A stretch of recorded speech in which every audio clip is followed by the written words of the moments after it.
In the glimmering haze of Hollywood legends, few names shine brighter than Marilyn Monroe. But behind that unforgettable name was a girl named Norma Jean, a child of shadows, born into chaos and shaped by a lifetime of abandonment. She was born in Los Angeles in 1926, the illegitimate daughter of a mentally unstable mother and an absent father she would never meet. Her childhood was not filled with lullabies or loving arms. Instead, it was spent drifting through foster homes and orphanages, where security was always temporary and affection was rare. Norma Jean was passed around like an afterthought. She faced abuse, emotional, physical, and even sexual, long before she understood what safety meant. By 16, she saw no other option but to marry a neighbor's son, just to avoid returning to yet another home that wasn't hers. But there was something in her, something unbreakable. A flicker, a spark. She dreamed of escaping the grayness of her past, and when a photographer discovered her working at a factory during World War II, that dream began to take shape. She changed her name. She changed her hair. She changed her voice. Norma Jean was gone. In her place stood Marilyn Monroe, a fantasy born out of pain, a mask worn to survive. And as the world prepared to adore her, she would always be chasing something no camera could ever capture: love, safety, and a place to finally call home. Marilyn Monroe lit up the screen like no one else. Studios called her a sensation. Audiences called her a goddess. But behind the radiant smile and glittering gowns was a woman constantly at war. With herself, with the press, with the industry that made her a star. Her breakout roles in films like Gentlemen Prefer Blondes and The 7-Year Itch turned her into a global icon. She was the embodiment of Hollywood fantasy. Sexy, silly, irresistible. But it was all a performance. Marilyn craved to be taken seriously, to play deeper, richer characters. Instead, the studios saw only her curves, her walk, her image. They owned her. They dictated what she wore, what she said, and even what she weighed. And the more famous she became, the lonelier she felt. Monroe began to miss shoots, fall into depressive spells, and take sleeping pills just to quiet her mind. Journalists mocked her for being late or dazed on set. No one asked why. No one asked how much pain she was hiding. She was loved by millions, but truly known by almost no one. Marilyn Monroe was becoming the most photographed woman on Earth and the most invisible. To the world, Marilyn Monroe was every man's fantasy.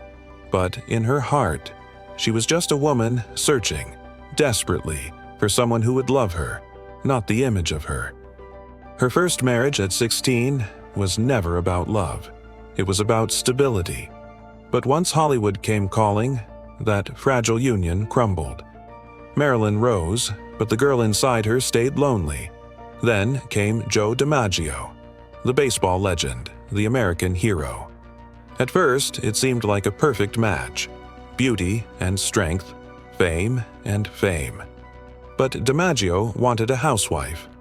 Marilyn was a star. Their love, intense and possessive, couldn't survive her spotlight. When the iconic image of her white dress billowing over a subway grate went public, DiMaggio was furious. The next day, she showed up on set with bruises. Weeks later, the marriage was over.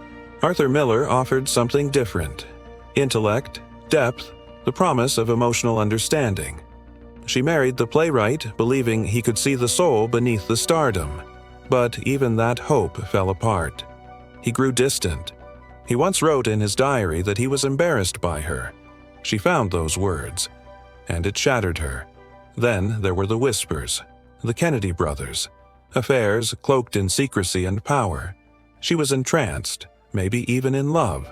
But she was never more than a fleeting shadow in their world.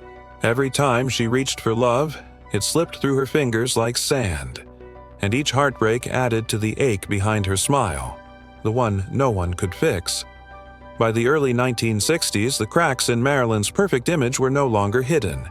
They were spreading, fast and wide.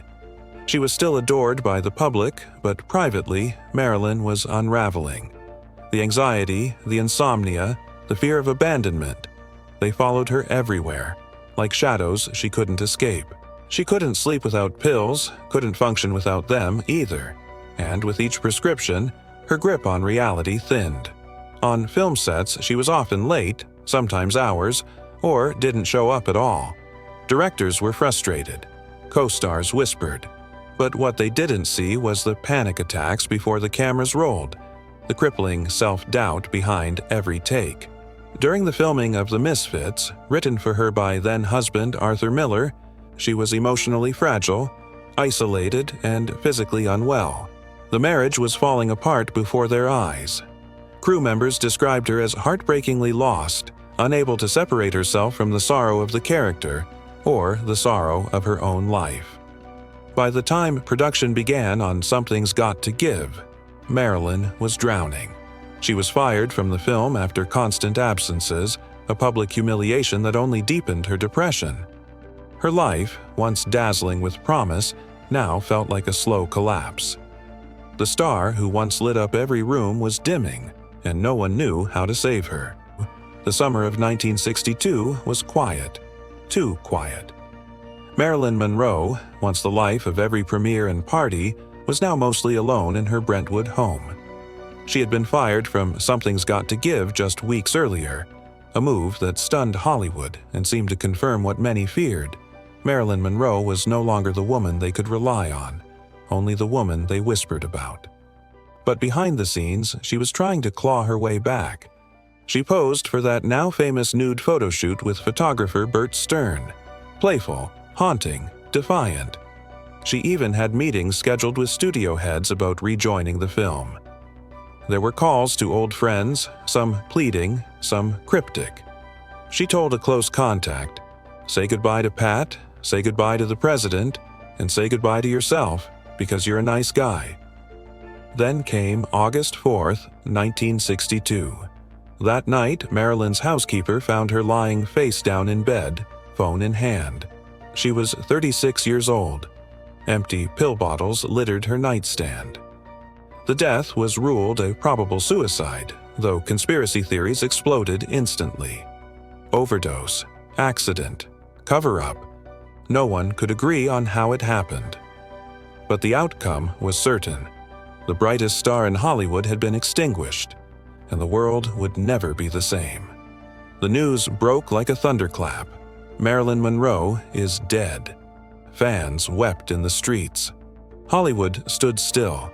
Across the world, people asked the same question. How could someone so beautiful, so beloved, die so alone? Official reports said overdose, but whispers turned to rumors, and rumors into legends. Some believed the Kennedys were involved, that Marilyn knew too much. Others suspected the mafia, the CIA, even her own doctors. The inconsistencies in her autopsy, the delayed police response, the missing phone records, all fed a growing cloud of suspicion. But amid the mystery, one truth remained. Marilyn Monroe had lived in pain. A lifetime of rejection, exploitation, and loneliness had finally consumed her. And yet, in death, she became something eternal. No longer just a sex symbol, Marilyn was now a tragic icon, immortalized in film, in photographs, in memory. She was the girl who dreamed of being loved and ended up adored by millions. But it wasn't the kind of love she needed. Her image is everywhere, on posters, in art, in music.